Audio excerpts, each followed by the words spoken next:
गुस्सलखाना। कमला की दो बहुएं थी, अनुष्का और अर्पिता। कमला जितनी शांत स्वभाव की थी, उसकी दोनों बहुएं उतनी ही टेढ़ी किस्म की थी।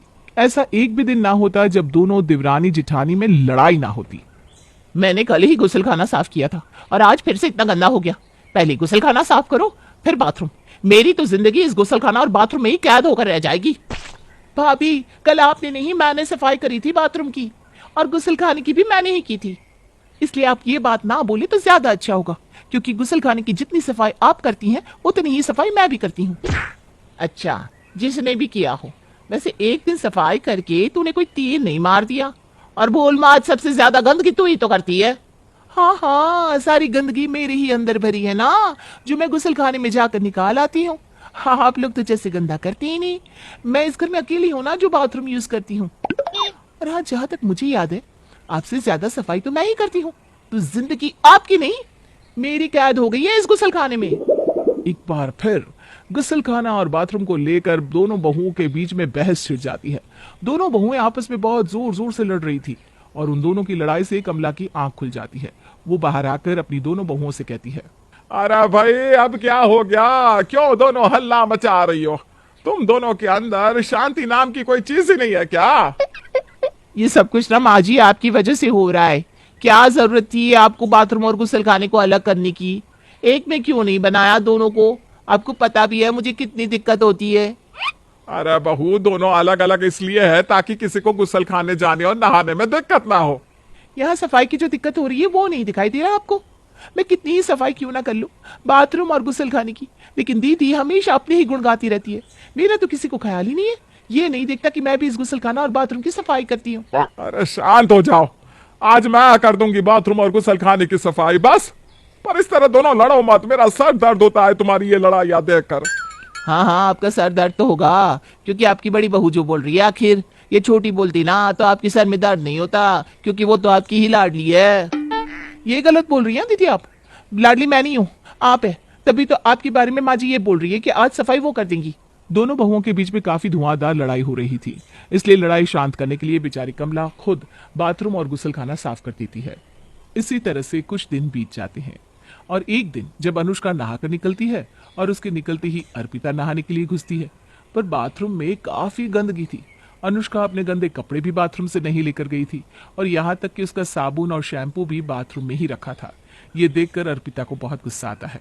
बड़ी सफाई वाली बनती है ना जेठानी जी, खुद को देखो, गंदे कपड़े कैसे बाथरूम में छोड़कर गई हैं। साबुन भी यही रखा हुआ है। वो तो भगवान का शुक्र था कि मेरा पैर नहीं फिसला। अभी बताती हूँ मैं इनको, तो बहुत सफाई की देवी बनती है।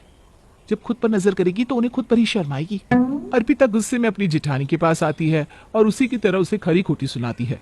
क्यों दीदी, आपके अंदर तो बड़ी सफाई है, अब तो सब कुछ बड़ी सफाई से करती है ना, फिर गुस्ल खाने से अपने गंदे कपड़े क्यों नहीं लेकर गए? अरे आपका साबुन भी बाथरूम में वैसा का वैसा ही पड़ा है। वो तो भगवान का शुक्र है कि मेरा पैर नहीं फिसला, वरना आज पता नहीं क्या से क्या हो जाता। ये सब वो जल्दी की वजह से हुआ है।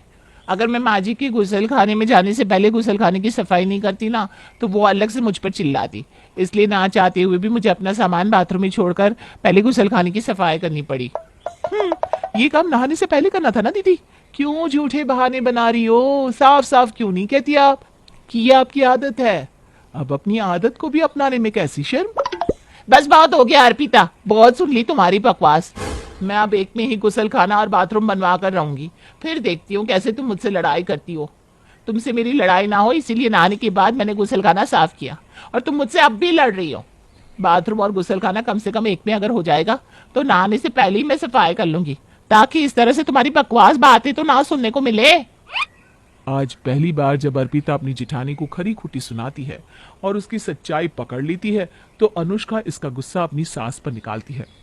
माँ जी, अब बस बहुत हो गया, अब गुसल खाना और बाथरूम एक में कर दो। रोज रोज की लड़ाई से परेशान हो चुकी हूँ मैं। आप ही बताइए, गुसल खाने की सबसे ज्यादा सफाई कौन करता है? आप जानती है ना, आज नहाने के बाद मैंने गुसल खाने की सफाई करी, फिर भी वो अर्पिता की बच्ची मुझसे लड़ाई कर रही है। पर बहू, अगर दोनों एक में ही हो गया तो तुम्हें ही दिक्कत होगी। मुझे नहीं होगी, आप कंबाइंड बाथरूम कीजिए, बाकी मैं सब मैनेज कर लूंगी। ठीक है बहू, अगर तुम इतना बोल रही हो तो मैं बाथरूम और गुसल खाने को एक ही में करवा देती हूँ, पर इसके लिए थोड़ा सा टाइम तो दो। मुझे कुछ नहीं पता माँ जी, मुझे कल के कल बाथरूम और गुसलखाना एक में चाहिए, ताकि मैं उस अर्पिता की बच्ची का मुंह बंद कर सकूं। बड़ी आई मुझसे लड़ने वाली, जब देखो तब मुझसे लड़ाई करती रहती है। अरे छोटे बड़े का तो लिहाज कर ले कम से कम। अनुष्का की जिद करने पर और घर का कलेश खत्म करने के लिए कमला अनुष्का की बात मान जाती है और गुस्सल खाना को बाथरूम में अटैच करवा देती है। कुछ दिन तक तो सब कुछ सही चलता है। दोनों चीज एक में होने की वजह से अब हर किसी को इंतजार करना पड़ता और इस तरह से हर किसी को हर काम में देरी होने लगती। अरे कौन गया है बाथरूम में, जल्दी बाहर निकलो, अगर बाहर नहीं निकले तो मेरा काम गड़बड़ा जाएगा। अरे अनुष्का बहू, मैं नहा रही हूँ, थोड़ा टाइम लगेगा। क्या टाइम लगेगा? अरे मुझे टॉयलेट जाना है, क्या करूं? माँ जी निकलो ना, मुझे बहुत जोर से आई है। अनुष्का पेट पकड़कर बाथरूम के बाहर खड़ी हो जाती है। जेठानी की ऐसी हालत देखकर अर्पिता को बहुत हंसी आती है। वो अपनी जेठानी से कहती है, दीदी, माँ जी ने तो आपको पहले ही समझाया था कि अगर दोनों एक में हो गया तो दिक्कत होगी, पर आपने ही माँ जी की एक नहीं सुनी और जबरदस्ती गुसलखाना को बाथरूम के साथ अटैच करवा दिया। अब भुगतो तो सजा। बड़ी हंसी आ रही है ना मेरी हालत देखकर, पर भूलो मत, तुम भी इसी घर में रहती हो। आज जो हालत मेरी हो रही है ना, वही हालत तुम्हारी भी होगी। जब ऐसी हालत होगी ना, तब मैं भी तुम्हारा ऐसे ही मजाक बनाऊंगी और तब मैं तुमसे पूछूंगी कि कैसा लग रहा है। दीदी, वो समय कब आएगा पता नहीं, कल किसने देखा है, पर फिलहाल तो आपकी हालत बद से बदतर हो रही है। दोनों आपस में झगड़ रही होती है कि तभी कमला जल्दी से नहाकर बाहर आती है और अपनी बहू को इस तरह आपस में लड़ते देखकर कहती है, बस बहू, यही कारण था कि मैंने गुसलखाना और बाथरूम दोनों ही अलग अलग रखे थे, लेकिन नहीं, तुम्हें तो मेरी बात सुननी ही नहीं थी। जाओ अब, खा लिया बाथरूम। ठीक है, लेकिन मैं इस अर्पिता की बच्ची को छोड़ूंगी नहीं, इसको मजा तो जरूर चखाऊंगी मैं। अनुष्का की बातों का अर्पिता पर कोई असर नहीं होता और वो वहां से चली जाती है। लेकिन इसके बाद अनुष्का को ये बात समझ में आ जाती है कि उसकी सास ने गुसलखाने और बाथरूम को अलग अलग क्यों रखा था।